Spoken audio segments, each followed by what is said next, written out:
जब आप थिएटर कर रहे हो, रंगमंच पर अपनी कोई नाटक पेश कर रहे हो, आपकी जो कथा है, आपकी जो पटकथा है, उसको सिल्वर स्क्रीन पर लेकर आए और वो सबसे बड़ा चैलेंज है। ये मायने नहीं रखता कि आप कितने सालों से काम कर रहे हो। आप कितना नई तरह से वो काम के बारे में सोच रहे हो, वो ज़्यादा इम्पोर्टेंट है मेरे लिए। We are very happy. ये लंबा सफ़र था, यहाँ तक हम पहुँचे हैं। मैं तो ये सोचता हूँ कि मैं हर साल एक न एक नाटक, तो मराठी नाटक, तो मैं ज़रूर करूँगा। तो मेरे लिए तो ये ऐसा था कि आज मैंने पहली बार वो फ़िल्म देखी और जो अनुभव मैं ले रहा हूँ, मैं उससे अभी बाहर नहीं आया। जब मैं एक्टिंग करता हूँ, तो मैं वो अपना दिमाग घर पे छोड़ के आता हूँ। ये काफ़ी अच्छी एक्ट्रेस भी है। ओह वाह! बहुत यानी कि बहुत हम भावी एक्ट्रेस से भी मिल रहे हैं। हाँ। नमस्कार, राष्ट्रीय टीवी देख रहे हैं आप। ईफी के इस खास पेशकश में आपका बहुत स्वागत है। मैं हूँ आपके साथ पूजा शर्मा।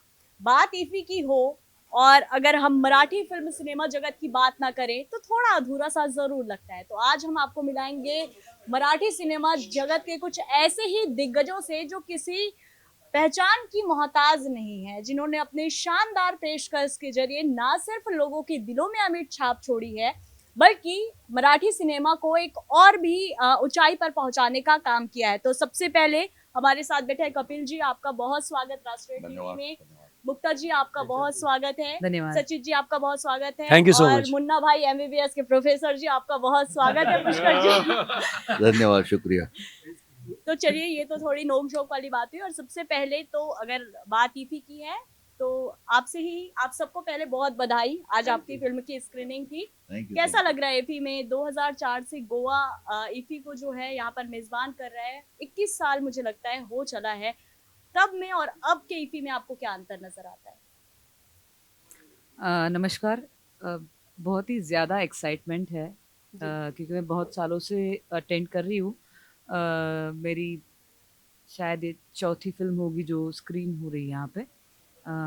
हर साल एक्सपीरियंस और अच्छा होता जा रहा है और वो अभी सिर्फ फिल्म फेस्टिवल नहीं, वो एक फेस्टिवल बन रहा है जी।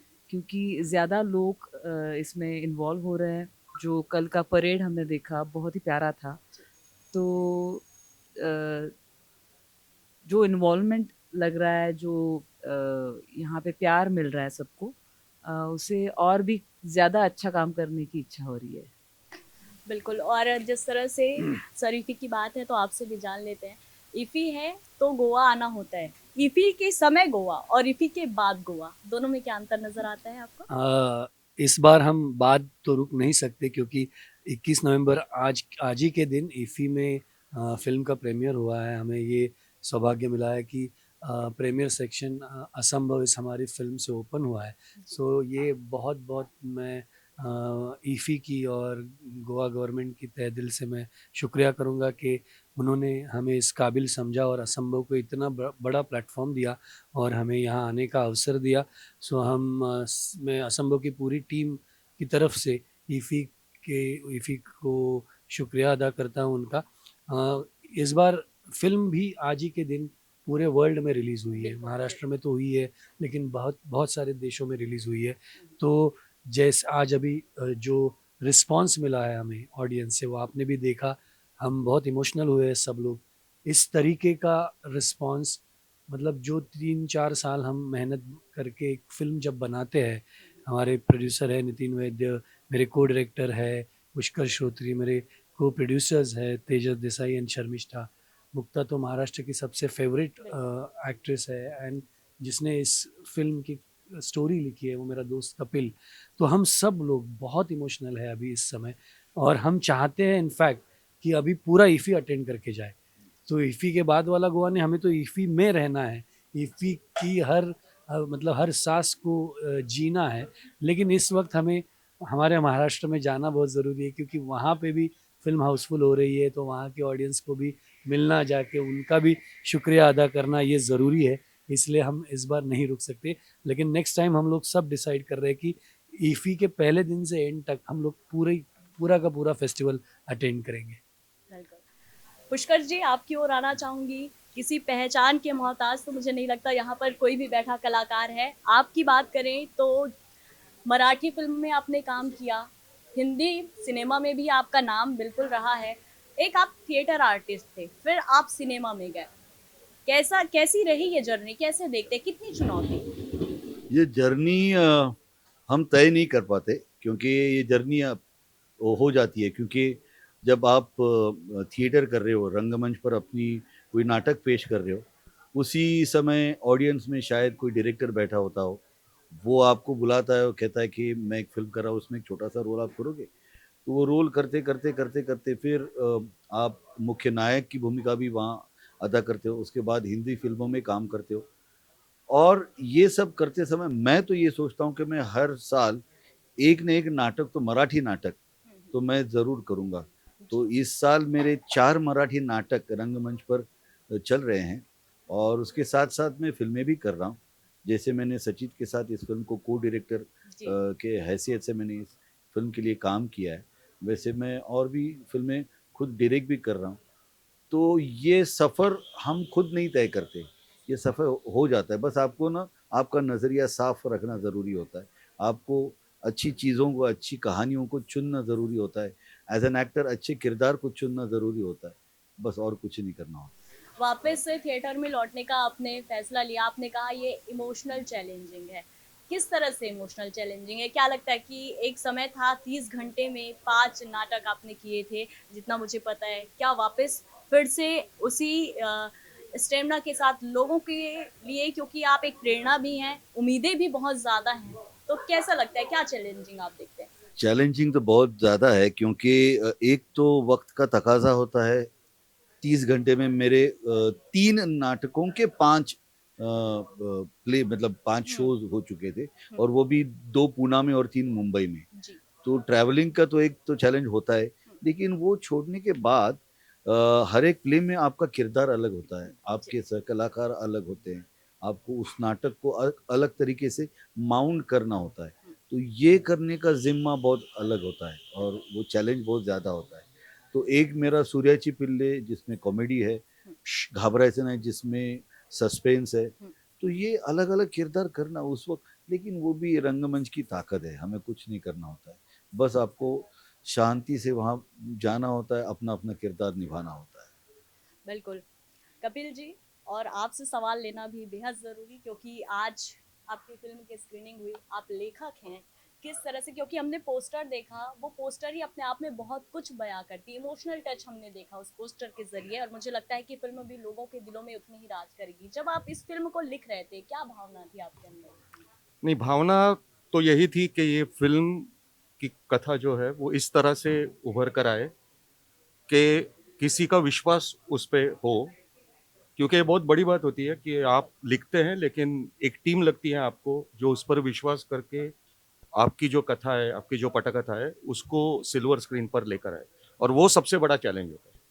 तो मेरी तो भावना यही थी कि एक ऐसी कहानी लिखी जाए जो एक तरह से अद्भुत हो, और जो उस कहानी के जो पात्र हैं, जिनकी ज़िंदगी में जो कुछ भी होता है वो असंभव लगे। बिल्कुल। और मैं शुक्रगुज़ार हूँ बेहद सचित पाटिल, जिन्होंने और हमने मिलकर ये पटकथा लिखी। उन्होंने ना सिर्फ पटकथा लिखी, उन्होंने इसका डायरेक्शन किया, उस पे काम किया। मैं शुक्रगुज़ार हूँ मुक्ता का कि उन्होंने इस फ़िल्म में काम करना, उन्होंने राज़ी हुई वो। और अब अगर आप ज़रूर देखें फ़िल्म, तो आपको पता चलेगा कि मतलब it's nothing short of magic. Pushkar ji, Nitin Vaidya ji, जिन्होंने इस पर भरोसा रखा, और पूरी टीम, शर्मिष्ठा है, तेजस है, हुँ, हुँ। हमारे दूसरे को प्रोड्यूसर्स है, पोद्दार सर और परोड़ेकर सर। तो मेरे लिए तो ये ऐसा था कि आज मैंने पहली बार वो फ़िल्म देखी, और जो अनुभव मैं ले रहा हूँ, मैं उससे अभी बाहर नहीं आया। बिल्कुल। मुझे उसको ऑब्जेक्टिवली देखने के लिए, या उसको एक त्रयस्थ बन के, तटस्थ भूमिके में देखने के लिए मुझे काफ़ी थोड़ा टाइम लगेगा। आई एम वेरी एक्साइटेड, और हम और एक्साइटेड है क्योंकि कल वो पिक्चर मुंबई में उसका प्रीमियर हो रहा है, और वहाँ पे जो हमारे जितने भी मित्र हैं इसी इंडस्ट्री के, उनकी रिएक्शन भी हमारे लिए बहुत इंपॉर्टेंट है, ऑडियंस के साथ ही। तो भावना तो यही है कि काम करते रहो अच्छा, और होपफुली इतना अच्छा काम करो कि लोगों को विश्वास लगे कि हाँ, ये इसकी फिल्म बननी चाहिए। बिल्कुल। मुक्ता जी की आपने बात की, और वाक़ई हमने भी देखा है कि जो भी रोल मिलता है बिल्कुल जीवंत, ऐसा लगता है कि ये रोल में नहीं है, बिल्कुल रियल प्ले आप कर रही हैं। जोगवा आपकी एक मूवी थी, टर्निंग पॉइंट सबसे बड़ी वो साबित हुई। लगातार आपको फ़िल्म मिलते गए। उसके बाद से क्या कुछ चैलेंजिंग लगा? क्योंकि सक्सेस आती है तो बहुत सारी चुनौतियां भी लेकर आती हैं। तो आपके लिए जब ये टर्निंग पॉइंट था, आपने उसके बाद आगे कैसे कदम बढ़ाया, क्या कुछ चुनौतियां फिर इस दौरान आपको झेली? मुझे लगता है हर नया किरदार एक चुनौती होता है। बिल्कुल। चाहे आप कितने भी साल काम करो, लेकिन ये शर्मिष्ठा ने पूछा कि तुम डर रही हो, क्या हुआ है, क्या हुआ है, नर्वस हो? मैंने बोला हाँ, क्योंकि ये फिल्म तो पहली बार ही बनी है ना, बिल्कुल। ये किरदार तो मैंने पहली बार ही निभाया है। जी। तो ये मायने नहीं रखता कि आप कितने सालों से काम कर रहे हो, आप कितना नई तरह से वो काम के बारे में सोच रहे हो, वो ज़्यादा इम्पोर्टेंट है मेरे लिए। तो चुनौतियाँ आती रहती है, और चुनौतियाँ आना यही एक आनंद की बात है। बिल्कुल, और उन्हीं चुनौतियों को पार कर जो दर्शकों के मन में राज करे वही कलाकार भी कहलाता है। धन्यवाद।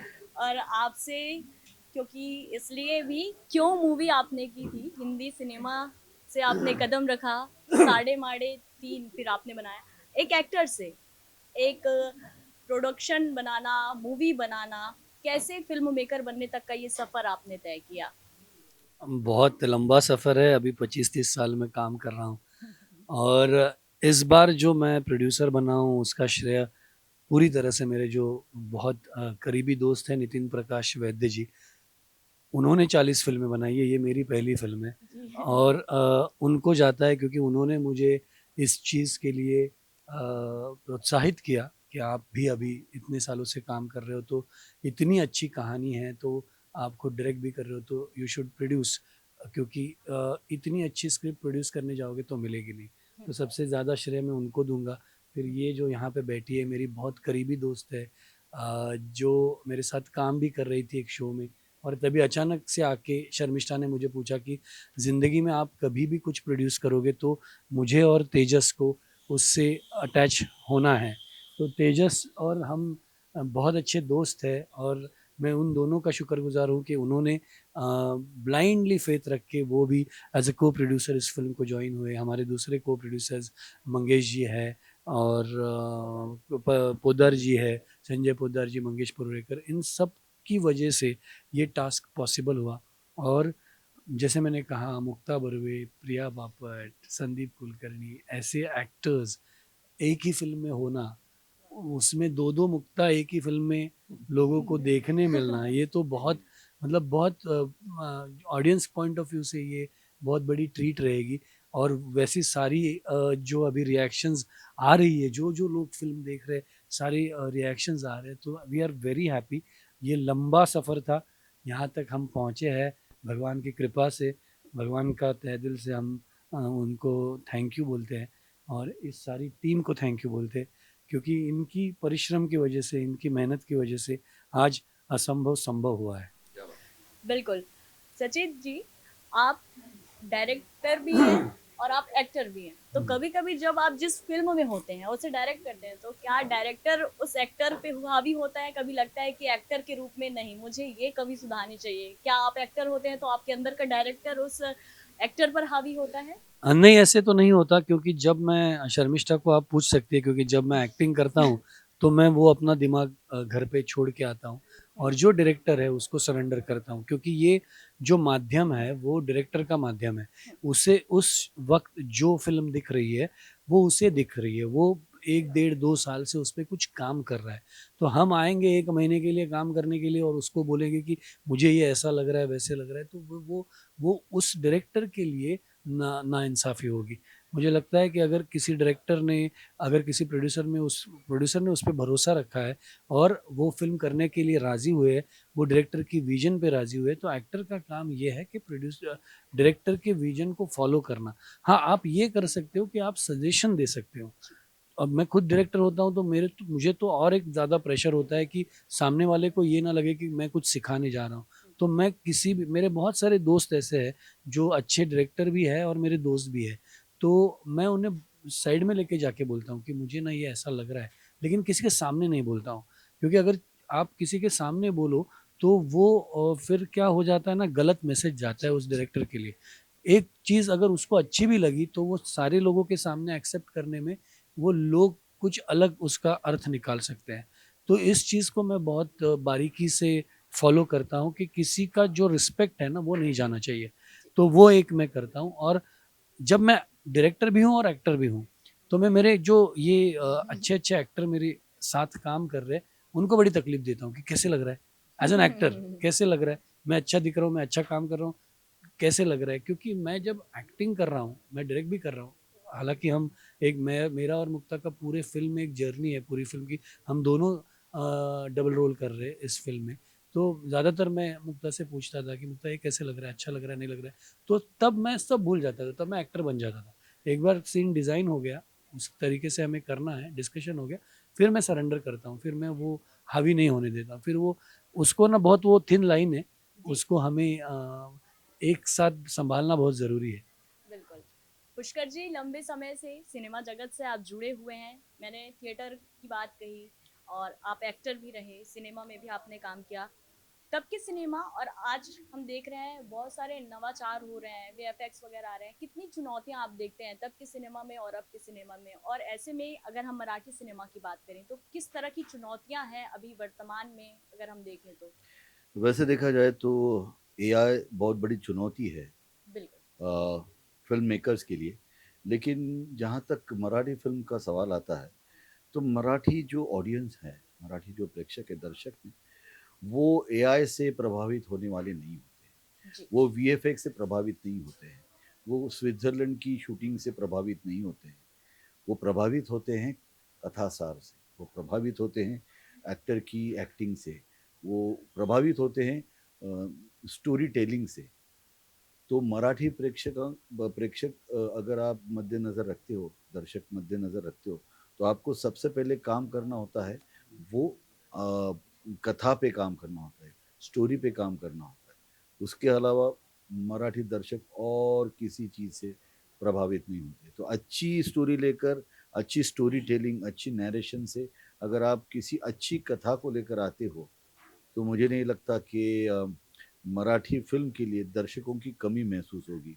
उन्हें एआई का धोखा बिल्कुल नहीं लगेगा, उन्हें वीएफएक्स का धोखा नहीं लगेगा। जी उनको अच्छी कथा आप अच्छी तरीके से दिखाओ और सलीके से दिखाओ, वो ज़रूर आएँगे देखने के बिल्कुल। तो अब आने वाले और कौन-कौन सी फ़िल्मों में हम आपको देखेंगे? क्या कुछ नए किरदार रहेंगे और क्या कुछ नई फ़िल्में आप लेकर आने वाले हैं? हालाँकि एक्सपोज़ नहीं किया जाता, लेकिन थोड़ी हाँ, हिंट्स, थोड़ी पूजा जी, हिंट। मैं ये नहीं अभी इस वक़्त हाँ, बता सकता, लेकिन काफ़ी अच्छी-अच्छी फ़िल्में सिर्फ़ मैं ही नहीं, हुँ, मराठी फ़िल्म इंडस्ट्री के काफ़ी अच्छे-अच्छे लेखक हैं, निर्देशक हैं और टेक्नीशियंस हैं, हुँ। काफ़ी अच्छी-अच्छी फ़िल्में लेकर आ रहे हैं। अगले साल ईफ़ी में और बड़ा धमाका होने वाला है। चाहिए शर्मिष्ठा जी और तेजस जी को तेजस प्रोड्यूसर जी। है और नितिन जी हमारे प्रोड्यूसर है। ओके। तो सर सबसे पहली बात तो बहुत बड़ा सौभाग्य है हमें कि इतने बड़े फ़िल्म के लिए जो हमारी टीम है उनके साथ हम यहाँ पर बैठे हुए हैं, बात कर पा रहे हैं।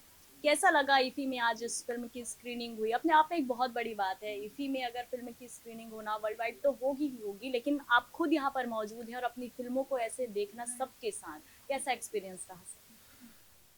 बहुत ही अच्छा एक्सपीरियंस है। ईफ़ी में आना ये बहुत बड़ी सौभाग्य की बात होती ही है और मुझे ये सौभाग्य 7वीं बार मिल रहा है। तो ये मेरी 7वीं फ़िल्म है यहाँ पे आने की और मुझे हमेशा ऐसे लगता है कि ईफ़ी साल में एक ही बार क्यों हो रहा है?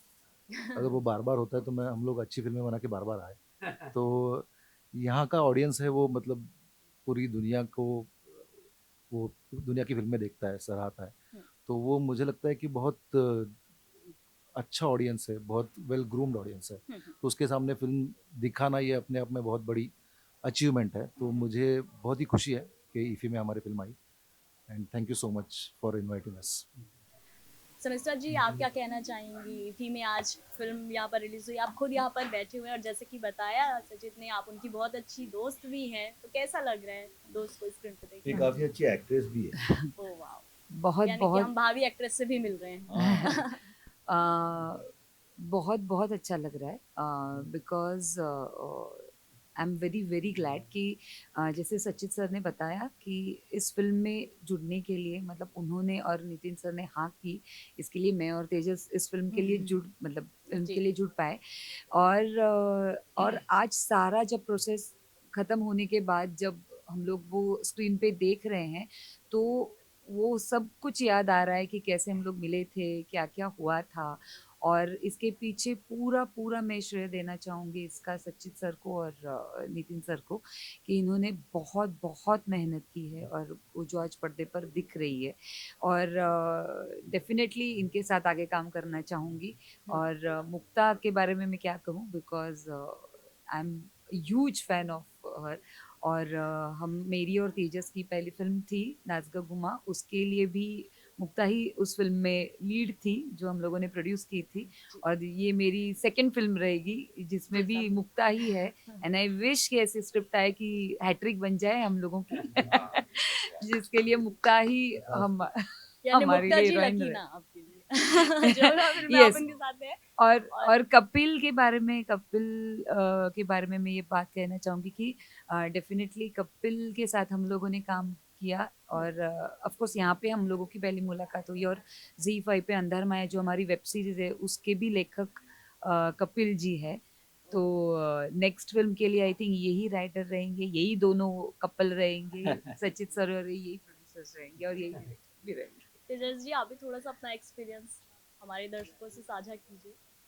एक्सपीरियंस से ज़्यादा थैंक यू बोलना चाहूँगा ईफ़ी को। सबसे पहले तो मैं शर्मिष्ठा को थैंक यू बोलना चाहूँगा, क्योंकि शर्मिष्ठा 19 साल से इस इंडस्ट्री में है।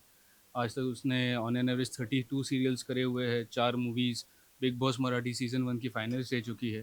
तो इसके वजह से मुझे इस इंडस्ट्री में आने का चांस मिला और ये इन्होंने मुझे इंडस्ट्री में लाया, एंड बिकॉज ऑफ विच मैं बेसिकली इन सब के साथ मिल चुका हूँ जिनको मैं सिर्फ स्क्रीन में देखा करता था। जैसे आपने मुन्ना भाई का जिक्र किया, तो मैं उस टाइम से मैं पुष्कर श्रोती जी को देख रहा हूँ, सचित को देख रहा हूँ।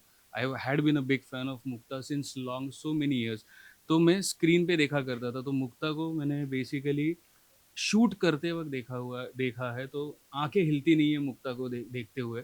तो आज इस इंडस्ट्री में ये सारे दोस्त मिले मुझे, सो थैंक्स फॉर दैट। और ईफी ने ये बहुत ही अलग एक्सपीरियंस हमें दिया है, क्योंकि बहुत सारी मूवीज़ जो होती है वो सारी स्टेट में रिलीज़ होती है, वहीं पे हम सारे दोस्तों को मिलते हैं। पर यहाँ पे आके एक अलग क्राउड के सामने प्रेजेंट करना और यहाँ पे जो रिस्पेक्ट मिला है towards the Marathi movie, I really thank you to IFFI a lot. And I know creating such kind of events is a huge efforts जो साल साल चलते रहते हैं।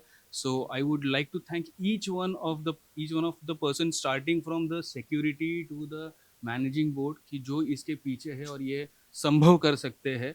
And I would like to thanks the Goa के public भी जो है उनको भी मैं थैंक यू बोलना चाहता हूँ, क्योंकि ईफी के वजह से बहुत सारा ट्रैफिक और होता है और फिर भी वो लोग बिना झिझकते वो सहन कर लेते हैं, यानी कि एकोमोडेट कर लेते हैं। तो I would really thank the public of Goa जो ये सारे इवेंट्स करने के लिए सपोर्ट करता है। So I really thank each one of them for me being here and promoting our movie. Thank you so much. बिल्कुल। एक छोटा सवाल आपसे और आपसे भी, बस छोटा छोटा सवाल। रसिका प्रोडक्शन आपने शुरू किया है और ना सिर्फ मराठी फिल्मों में बल्कि हिंदी सिनेमा में भी आपने एक अलग और ख़ास पहचान बनाई है। खास तौर पर मराठी लड़कियां जो है, महाराष्ट्रियन जो हैं और हम जैसी जो लड़कियां हैं, रोल मॉडल मानती हैं तो जिम्मेदारी भी बन जाती है। रसिका प्रोडक्शन आपने क्यों शुरू किया था? ये मेरा थिएटर प्रोडक्शन है जी। और मैं थिएटर से हूँ। जी। और जो थिएटर मुझे पसंद है वो मैं करना चाहती थी, इसलिए मैंने खुद का प्रोडक्शन शुरू किया। और मेरे प्रोडक्शन से मैंने 8 प्लेस किए हैं और शायद 2026 में और एक प्ले आएगा। रसिका शायद आपकी दोस्त का नाम जी, है, जी। तो आपने उनके नाम पे इस प्रोडक्शन का नाम क्यों रखा? जी, रसिका जोशी जी। बहुत ही उम्दा कलाकार थी। बहुत मतलब उसके बारे में क्या बोला जाए। मेरी करीबी दोस्त थी। और मैंने ये सोच के उसका नाम रखा कि अगर दोस्त की याद मन में रखनी है तो कुछ अच्छा किया जाए। जो उसका स्वभाव था, कुछ अच्छा नया करने का स्वभाव था उसका, बहुत ही अच्छी आर्टिस्ट थी। तो उसकी याद में प्रोडक्शन है, क्योंकि कुछ अच्छा किया जाए उसके अंडर, तो उसका नाम घूमता रहेगा। कम से कम आपने उनके नाम को जीवंत रखा है और ये वाकई बहुत अच्छी बात है कि आपने, बहुत कम ऐसे लोग होते हैं जिनके पास नाम होता है, वो चाहते हैं कि अपने नाम से पहचान बनाए, लेकिन आपकी ये पहल वाकई बहुत अच्छी है। सर आपसे एक आखिरी छोटा सवाल, असंभव जैसी फिल्म को आपने संभव कर दिखाया है। सब बिल्कुल, लिखा आपने है, जिया सबने है और हम सब जी रहे हैं, तो हम सभी उस फिल्म का हिस्सा हैं, ऐसा बोल सकते हैं। जी, क्योंकि जरूर। हम देख रहे हैं। आगे हम आपकी और कौन सी ऐसी फिल्म देखेंगे? नाम मैं अगेन बोलूंगी, एक्सपोज नहीं किया जा सकता, लेकिन इस बार में किस तरह, क्या सस्पेंस, रोमांटिक, कॉमेडी, किस तरह की लेखनी आप कर रहे हैं? नहीं, जवाब तो पुष्कर जी ने दे दिया है। हर साल धमाका करेंगे। ठीक है, अगले सोचिए। धमाके का इंतजार करते हैं। आप सभी का बहुत धन्यवाद। आप राष्ट्रीय टीवी के साथ आप जुड़े हैं, हमारे गोवा का पहला ये राष्ट्रीय हिंदी चैनल है। तो मैं आपके बारे में कुछ कहना चाहूँगी। बहुत ही अच्छा, बहुत ही बढ़िया। आपको बहुत बहुत शुभकामनाएं, आपके चैनल को भी, क्योंकि ये पहला हिंदी चैनल है गोवा का। तो नेक्स्ट ईयर हम फिर से मिलेंगे और भी बिल्कुल। बढ़िया इंटरव्यू करेंगे। आपने बहुत अच्छा इंटरव्यू लिया। थैंक यू सो मच मुक्ता जी। और एक मिनट और मैं गोवा के चीफ मिनिस्टर जी, उनका तहे दिल से उनको शुक्रिया अदा करता हूँ कि आज उन्होंने जो विजन रखी है और जिस तरीके से इसका आयोजन किया है ईफी का, उसके लिए गवर्नमेंट का सपोर्ट होना बहुत ज़रूरी होता है। जैसे तेजस ने कहा कि बहुत लोगों के एफर्ट्स हैं, उसकी वजह से आज ये मुमकिन हो रहा है। इसीलिए मैं गोवा सीएम और पूरी गोवा गवर्नमेंट का शुक्रगुजार हूँ। पूजा जी, आपको, आपके राष्ट्रीय टीवी को हम असंभव की टीम शुभकामनाएं देना चाहते हैं। ये पहला नेशनल टेलीविज़न है जो गोवा में काम करता है, तो दुनिया भर में आपका नाम मशहूर हो, आपके फॉलोअर्स और आपके सब्सक्राइबर्स, आपके देखने वाले दुनिया भर में बढ़ते जाएं। अगले साल मिलेंगे तो ज़्यादा लोगों के साथ, धमाके के साथ मिलते हैं। धन्यवाद।